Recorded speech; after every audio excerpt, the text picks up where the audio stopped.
Good evening, coaches. I'm really glad to be with you tonight to have that supervision capsule.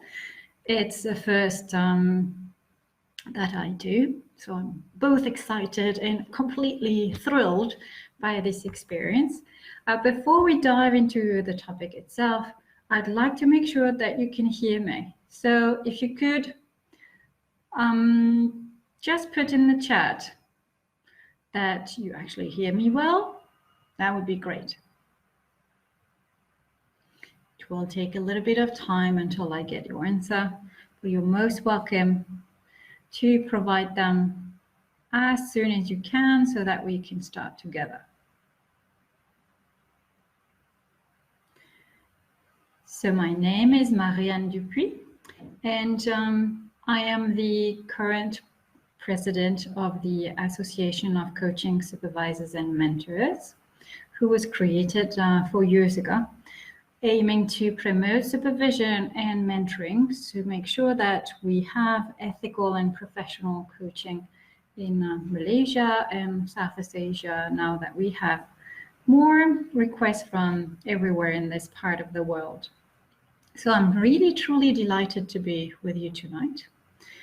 And I would like to share today about a topic that you probably have been facing too, which is how to deal with the subject you want to avoid. You know, that one that you really don't want to talk about, and yet, surprisingly, the coaching client is coming with it. And too bad, difficult to really avoid it. So I would like to know if that connects with you. Have you ever been in that situation, or do you fear that you may come and that you would experience that thing? So if you have, or if you are thinking that it may happen, please put in the chat that, yeah, it may have been your case, or it may be something that you're actually not really willing to experience, but need to be prepared if that actually can come. Great. So I see that looks like we're hearing each other well, and that we can then start. So I'll share my story. Not that I'm the most interesting person in the world, not at all, but I'm sure that you will relate better with an example, and we can then look at this story, taking a step back, being from far above and observing the patterns, as well as the key points where we need to think differently or act differently and either adjust or request helps.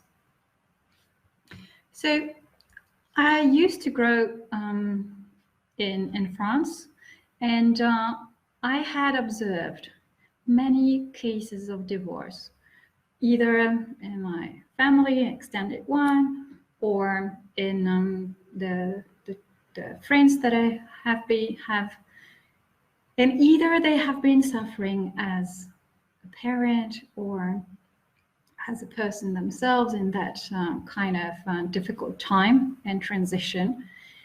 And so I've noticed the pain. I've noticed how people would change during that time.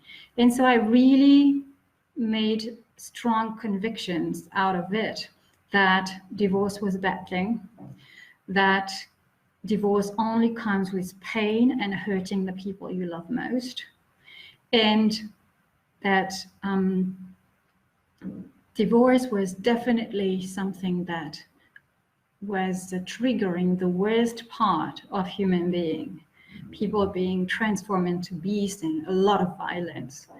So the least thing I would like to work on was really divorce. And the reason why I was so strongly reacting as well is that it goes against values that are dear to me, like freedom. People were so constricted, black and white, like creativity, no more intelligent thinking available, a lot of very schematic and violence. And collaboration. Again, no more collaboration, way more separation, conflict. And these were really strong values that were dear to me. And working against that was really something I was absolutely wanting to avoid. So, taking a step back, what do we observe? We notice someone who has been experiencing some instances where pain was there, derived some beliefs, and these beliefs being reinforced by the values. Then probably this person would have gone on watching and witnessing other experiences, reinforcing these beliefs and reinforcing the reluctance to go into that kind of topic. Truly enough, the story goes on. When I wanted to start coaching, I got certified, and I make sure that in no way I would be a life coach, because that could happen in that area, that divorce would be one of the topics. So no way. So I started my coaching career in executive coaching. And truly enough, I never had to face any situation far or close where divorce would have been part of the story. So I thought I could definitely go away with that, and no worries about that. Yet Providence is testing us sometimes. And as a mother of 4, I noticed after several years of coaching that there were many principles that were truly useful for managers, and especially in the way they were dealing with their teams, that were equally fundamental in the way we relate parents and children. And so I thought that if I could help families to be better, have better relationship, then that would already make a huge difference and help the next generation to also have better relationship with people around them. So in that sense, that was a very meaningful work, and I decided that I will go into parental coaching. Just parenting, making sure that I would not touch on divorce. And yet, I have been working beautifully with a client on parenting. It's been a long year, lots of transformation, really something that I was thinking was a real success. And I was really proud of this work that we've done together. So concluding it, this person told me, I would like you to see my spouse so that we are actually really truly aligned on the parenting. So I agreed that I would meet that person. And when that person came and we had that first conversation, I just heard, I don't care about parenting. The only thing I want is divorce. So how can you help me? And I was just so horrified. Got triggered. How can you dare divorce with somebody who's been beautifully working for 1 year? How do you dare harming people who are the people you love most? How? All the judgments just came in. The good thing with experience coaching is that you can handle surprises a little bit better. So the first thing is probably remaining silent, which I did. But I guess that my non-verbal language was pretty well explicit of what was happening in my head, and that he probably could hint all that judgment. So I took a deep breath and thought about,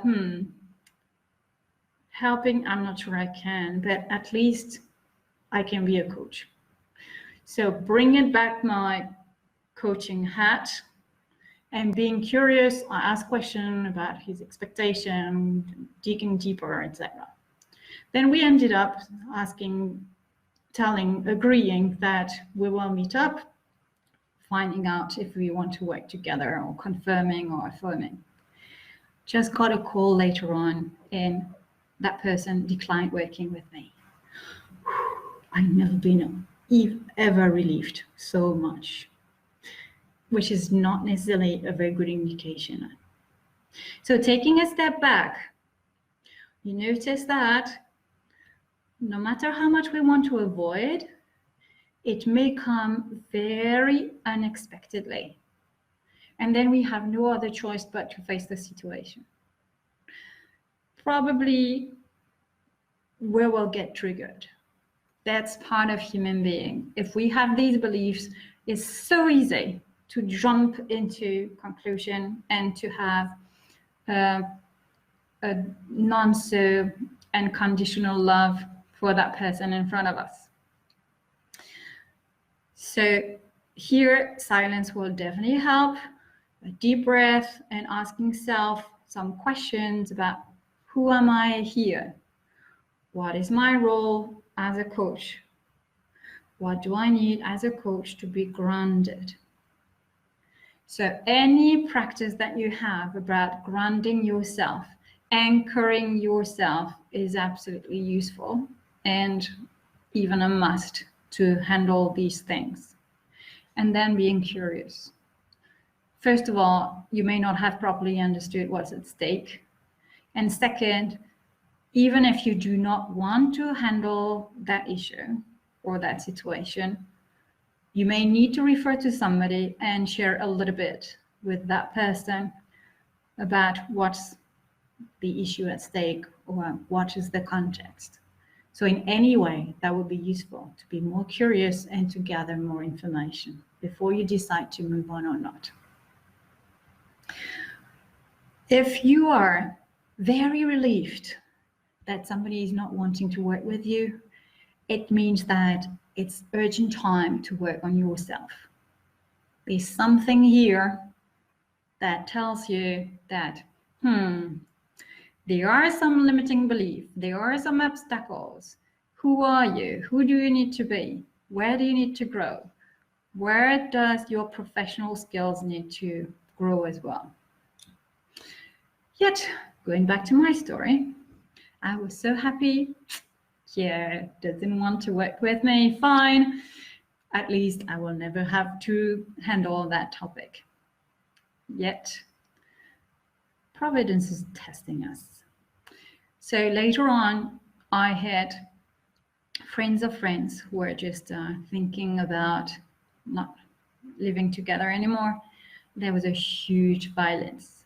So I was asked by others saying, hey, can you do something? There's really violence here and there, destroying their children. We hardly recognize them. We can't do much, but at least we need to try. We cannot let that deteriorate even more. This is not possible without harming everyone around anyway. So can you do something? Well, I was not too happy or even not confident to do that. But I said, okay, let's give it a try. It's been probably the most complicated coaching I ever had. I was shaken to the core. Needed to question myself, my belief around family, my belief around couple, my belief around education, around marriage, wondering if that could happen to me, questioning the way I relate to others.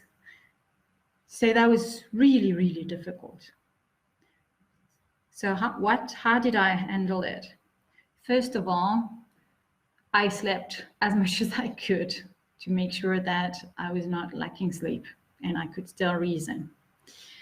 I meditated and I prayed so that I could anchor myself and surrender. I ran like crazy. This is my way to exercise. to relieve the stress. And I worked with a supervisor.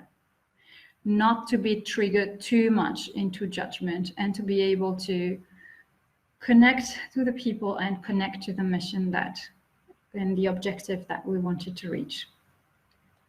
I managed to close that coaching, and then I had later on a lunch with one of the people involved, and I shared how much difficult that was, and even saying, you know, given how it ended, not even sure that it was worth it. That person was a bit shocked and said, you know, it's not so much about you, it's also about what we needed. And we needed you, we needed that. So you should not quit just because that's uncomfortable. Whew, first of it. Second, I received a message later on by the same person saying, you can't judge the success of that by just the end. It could have been, and most probably without your help, we would have ended exactly the same place. So in that sense, the success, how we define it, is so depending on how much each party is involved and wanting to contribute and to commit, that you don't have all factors in hand. Now, even if the outcome is there, the huge difference was in the journey, because you managed all the time to keep us to the best version of who we could be. You brought us and you lifted up so that we can remain full of humanity instead of twisting to beast. You managed to reduce the violence a lot, and that makes such a difference for our children. You managed to open the possibilities, thinking wider, thinking more creative, and you managed to give us hope that it could end in a different way, that we could give us a chance. Then we've chosen to take it or not, but that help has been tremendously useful. So I beg you to keep going on. I was deeply touched, definitely. And here I would like you to take a step back and observe that it will happen that you will have to deal with the subject you want to avoid. But I would like you to switch a little bit how we consider it. First of all, it's a unique opportunity to grow your professionalism. I have learned so much through that experience, both professionally and personally. Second, it may well be that your definition of success needs to be revised. Your involvement needs to be revised. Your boundaries need to be revised. Your way of doing needs to be revised. And so that will help you moving to the next step of professionalism. And here, there's a huge gem. You will notice what's your signature, what's your strength as a coach, just like I got about that humanity, about that freedom, about the ability to hold people and uplift them to the best version of who they are, which has always been there, but it's only through that experience that I really truly understood and get it articulated. And I would definitely recommend and insist that you work with a supervisor. There's a lot of things here that get triggered. And it's so easy then to judge, to condemn, to minimize, to deny somebody and to hurt them without willing it and without being really conscious about it, that we need to avoid that. It's not a need, it's a must. And it is an ethical duty for any coach when we're facing that kind of situation. So do ask for help. There's no shame. Even after working 7 years with hundreds and hundreds of clients, I was still facing difficulties. So any of us can, and we need to have help on that. This is our responsibility. If you are looking for supervisors, acsm.asia will be one of the easiest way to be connected to them. And I'm truly looking forward to answer any questions that you would have on supervision in the chat box or in the messages later on. Have a good time and enjoy finding the gem in the subject you want to avoid. Enjoy coaching. Bye.